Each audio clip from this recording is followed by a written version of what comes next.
नमस्कार, मैं हूं प्रीति और स्वागत है आपका स्वदेशवाणी की 3 बजे की 30 बड़ी खबरों में। कोरोना से दुनिया में पिछले 24 घंटों में 7.75 लाख नए केसेस, 13,648 लोगों की जान गई। वहीं ब्राजील में 2 दिन बाद नए केसेस फिर 60,000 के पार।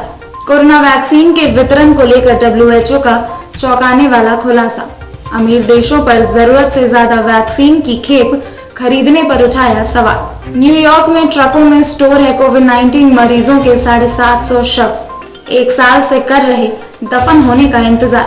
भारत के गठजोड़ वाले क्वाड से चढ़ा चीन, दी बांग्लादेश को दूर रहने की धमकी और कहा आपसी रिश्तों का भी हो सकता है भारी नुकसान। कोरोना संकट में भारत की मदद के लिए आगे आया ट्विटर, 110 करोड़ रुपए का दान दिया। लैटिन देशों में टीकाकरण की प्रक्रिया बेहद धीमी, इसलिए वन शॉट टीके के लिए अमेरिका पहुंच रहे वैक्सीन टूरिस्ट। महामारी के दौर में प्रदर्शनों पर लगे रोक। सुप्रीम कोर्ट में दाखिल अर्जी पर गुरुवार को होगी सुनवाई। दूरसंचार विभाग ने कहा कोरोना और 5G के बीच कोई संबंध नहीं, ना फैलाए अफवाह। केरल राजनीति के आयरन लेडी गौरी अम्मा का हुआ निधन, रह चुकी है राज्य की पहली राजस्व मंत्री। सीबीआई के बाद अब ईडी ने अनिल देशमुख के खिलाफ मनी लॉन्ड्रिंग का केस दर्ज किया। पिछले दिनों 11 ठिकानों पर हुई थी रेड। नोएडा गाजियाबाद में अब कई दिनों बाद खुली शराब की दुकानें, चेहरे पर नो मास्क। कोरोना की लहरों के बीच उमड़ी भीड़, कोरोना गाइडलाइंस की उड़ी धज्जियां। नदियों में फिर मिल रही कोरोना की अनगिनत शव। कांग्रेस ने साधा मोदी पर निशाना, कहा गुलाबी चश्मे उतारो प्रधानमंत्री। ओडिशा में चल रही कोरोना को मात देने की तैयारी। राज्य सरकार ने वैक्सीन के लिए निकाला ग्लोबल टेंडर। यूपी सरकार का आया बड़ा फैसला, कोरोना के कारण पैरोल पर रिहा होंगे 10,000 कैदी। दिल्ली की फतेहपुरी मस्जिद के शाही इमाम की हुई अपील, लोग अपने घर पर मनाएं ईद।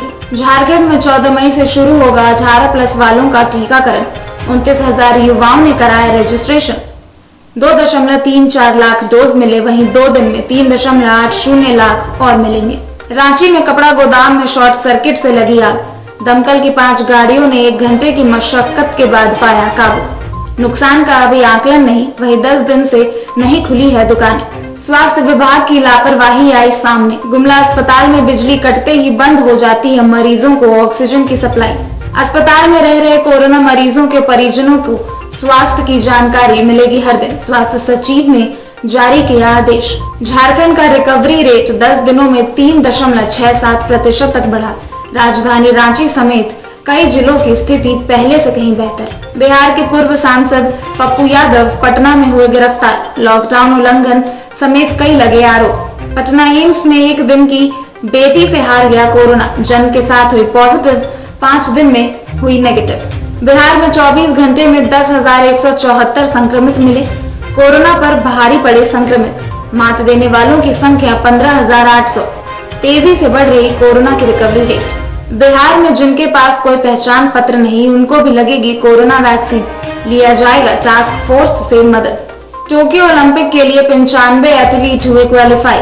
बैडमिंटन में सिर्फ 4 खिलाड़ियों को कोटा मिलने की उम्मीद। वहीं रियो ओलंपिक्स में 117 खिलाड़ियों ने लिया था हिस्सा। ईसीबी ने दिए संकेत, IPL 2021 के शेष मैचों में इंग्लैंड के खिलाड़ियों का खेलना होगा मुश्किल। खेल जगत में कोरोना बना काल। इस हफ्ते 3 क्रिकेटर्स ने अपने परिवार के सदस्यों को खोया। वहीं Olympic gold medallist MK Kaushik भी नहीं रहे, कोरोना से हुई मौत। IPL के दौरान पॉजिटिव हुए CSK के batting coach Michael Hussey negative होने के बाद एक बार फिर पॉजिटिव हुए। कुछ दिन और चेन्नई में होगा इलाज। BCCI की खिलाड़ियों को 2 टूक, कहा जो कोविड से बच पाएगा वही इंग्लैंड दौरे पर जाएगा। ये थी आज की 30 बड़ी खबरें। कल फिर मिलेंगे इसी समय पर।